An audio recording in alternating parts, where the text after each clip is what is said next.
ফেসবুকে আর ঢোকা যাইতেছে না, যেদিকে তাকাই সেদিকে খালি লাচ্চা সেমাই সবাই নিয়ে যান লাচ্চা সেমাই। এত এত লাচ্চা সেমাই দেখে তো আমার বানাইতে মন চাইলো।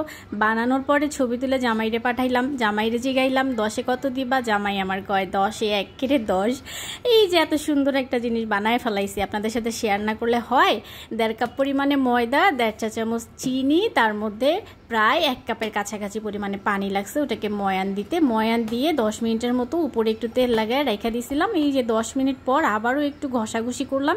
ঘষাঘষি কইরা এর মধ্যে 2টা ভাগ কইরা এরকম সুন্দর করে বলের আকারে বানাই নিলাম। একটু ঘুরায় ঘুরায় হাতের মধ্যে বানাই নিয়ে ওটাকে আবারও রেস্টে রাখলাম 15 মিনিট। এদিকে একটা ট্রের মধ্যে আমি 1 কাপ পরিমাণ সয়াবিন তেল দিছি, তার মধ্যে দিয়ে দিলাম হচ্ছে 1/4 কাপ পরিমাণে কর্নফ্লাওয়ার। যেহেতু প্রথম বানাইছি, আমার এটা এক্সপেরিমেন্টাল রেসিপি, জীবনে কখনো বানাই নাই, তাই আমি চাইছি যে এর মধ্যে কোনো ঘি দিব না ভাই, যদি নষ্ট হয় আমার সয়াবিন তেলই নষ্ট হোক।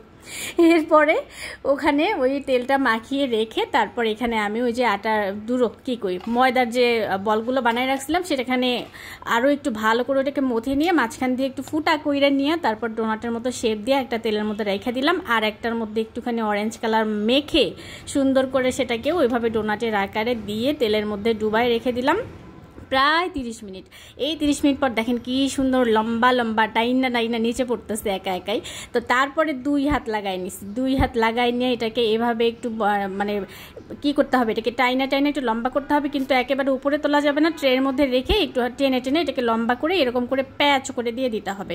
মোটামুটি 10 থেকে 12টা এরকম প্যাচ দিলেই হয়ে যাবে। তো এই যে দেখেন আমার কিন্তু এখানে মোটামুটি 5টা প্যাচ দেওয়ার পর এই অবস্থা হয়েছে।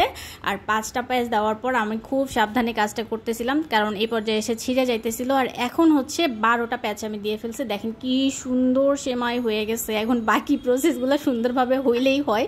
আমি খালি আল্লাহ আল্লাহ করতেছিলাম, আল্লাহ ভালো হয় জানি, প্রথমবার বানাইছি, মানিজ্জত জানি থাকে।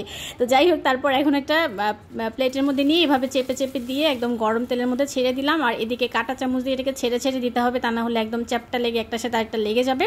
একটু ধৈর্য নিয়ে এরকম চামচ দিয়ে ছেড়ে দিয়ে এটাকে ভেজে নিতে হবে ভালো করে। তো আমার একটা ভাজা হয়ে গেছে, আর এর মধ্যে কিন্তু অনেক পরিমাণে তেল থাকে, সুন্দর একটা কিছুতে রেখে দিতে হবে যেন তেলটা ঝরে পড়ে যায়।